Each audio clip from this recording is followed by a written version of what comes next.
Hey guys, welcome back. I'm working late and installing the harness kit for my 2016 Sprinter van for my trailer hitch.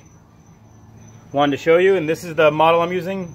I don't know how to pronounce it, but Recon, and it's model 118649 for a 2016 Sprinter. Reason I bought that is because it comes with this connection. It does require power. So I have it, so when the key's on, it powers it. I tapped into the camera power that I installed a while ago.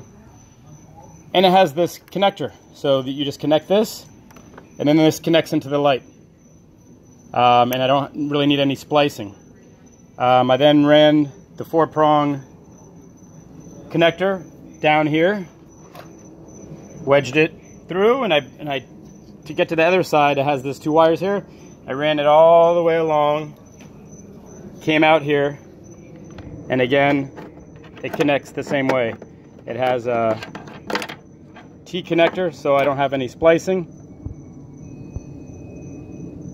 And I just plug the right light in there. And this will actually do the right turn signal and the parking and the brake. So the right turn signal and brake, and this side does the left turn signal. I'm also running another wire right here, you can tell, and I'm going to tap into the reverse light, which is the blue and white right there, the blue and white wire. I'm going to tap in. I'm going to tap in on the connection side right here because this wire is a little thicker and I don't want to ruin the factory wire, so I'll just tap into this. And the reason I'm doing that is because I'm installing a Recon bar. I think it's 26415, and that will be a turn signal and reverse bar and brake bar. And I'm going to put that underneath here, underneath the step, right above my hitch. And while I'm not using the 4-prong connector, that will power that bar. And the only thing additional that it needs is a reverse wire if you want the white lights when you reverse, which I do, so I'm going to run that extra wire. And then if I ever put a trailer on, I'll just disconnect it and use my switch, my 4-prong connector for the trailer. So I'll show you how much progress I make.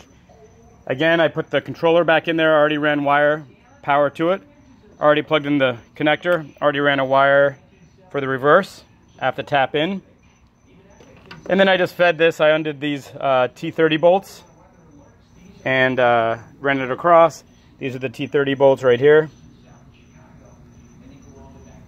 And now I just got to button this up, tap in the reverse wire, and see where I can mount the Recon tailgate bar underneath the step.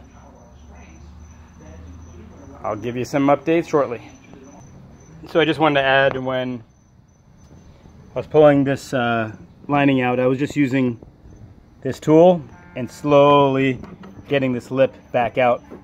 Because after you pull this out, the lip is there and you just don't want to run it across like that. You want to slowly pull it out so it covers, so when it rains, nothing falls under there. But you just want to slowly take your time, use a plastic tool like this and just get all the remaining lip out. You can see I have all the wire there. I'm going to clean that up a little bit. I got to tighten those T30 bolts. Those are the T30 bolts right there. And I'll put some double stick tape and stick that in there. That's the control unit that needs power. And again, I connected it to the key on. So it only gets power when the key is in there. And I'll do an update in a second. Okay, you can see I spliced in with a T-tap connector. I put white electrical tape so you know that it's for the reverse bulb. And I ran that down. Here you can see I just have it temporarily connected. And I connected the 4-prong harness to my 26415 Recon reverse bulb, which is temporarily just sitting there. I want to mount it after I test it. I already put the T30 bolts back in. I got to tighten them up. And you can see this is where the wire comes up. And waiting for the other reverse light. Actually tail light. So I'm going to turn on the lights and test everything before I close it all up, which I highly recommend. So here I have the truck on and just the normal driving lights. And you can see all the LEDs are working. Always want to make sure everything's working before you install it. Permanently mount it. So even though you don't see it very well when you're standing up, if you're a low car, that's why I'm putting it, because I want low cars to be able to see it. And now I'll put it in reverse. I got the emergency brake on, but I'll put it in reverse.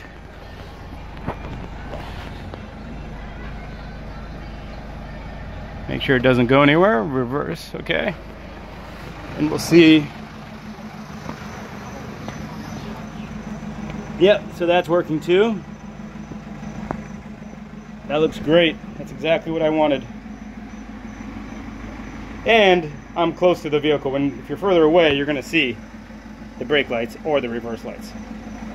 So that looks good. Let me put it back in park so it doesn't drive through my garage. And I have this mop here because I'm going to try the brake light. I'm going to press that against, get that mounted, and that's how I'm testing the brake light with one of my cleaning tools. Great, and you can see it's very bright.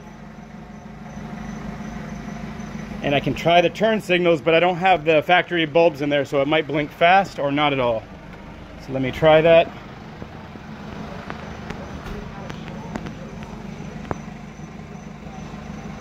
Yeah, I don't have the factory lights. I don't think it's going to blink correctly without the factory lights in. Let me take off the brake just to see.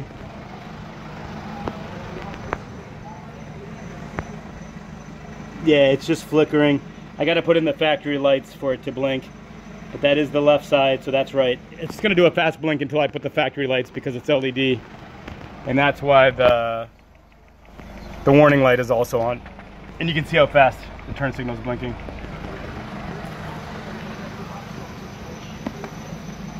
And we can see just the right side flickering.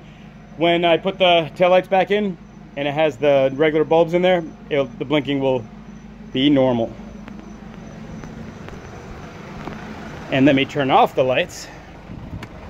So this is like how it would simulate during the day, which is just half of it, which is right. So once I put the regular bulbs in, it should blink at the right rate, and I'll show you that part too. Stand by.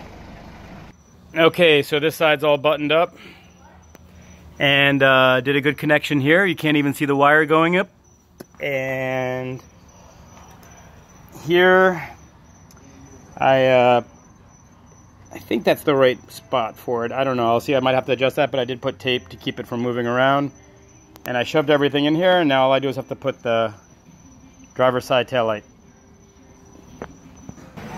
Okay, so I buttoned up this side. Came out nice. Nice and clean. You don't see any wires. And I have my son in the truck. Hey, Drew, hit the brake. And that looks great. That's exactly what I wanted. Hey, Drew, you know where the turn signals are? No? Here, I'll do it. Don't. Here, yeah. You push this down. Down, and then I'll tell you when to push it up. Hold on. So that's the left turn signal. All right, Drew, hit the brake also. So that's it with the turn signal. And all right, let go of the brake and do push the turn signal all the way up, and that will do the right side. And that's the right side. Hit the brake. Yep. Put the turn signal in the middle. Push it down a little bit. There you go. Now hit the brake. Awesome. So that's exactly how I wanted it to work. And now I'll permanently mount that bar. Right now it's just shoved in there. And I hope you enjoyed the installation. The only advice I can give is when you're putting back this rubber, just take your time and don't try to run the plastic blade through. Just go slowly and push the plastic out after you pull this out. Also on this this bracket, on this piece of plastic, there's a little connect here that a little fastener that I took out so I could take this whole thing off and feed the wire through. You can see underneath I have the wire coming through, and I'll put some wire protector on there and then fasten it. But for right now, I need to figure out how I'm going to mount that Recon bar properly. Hope you enjoyed.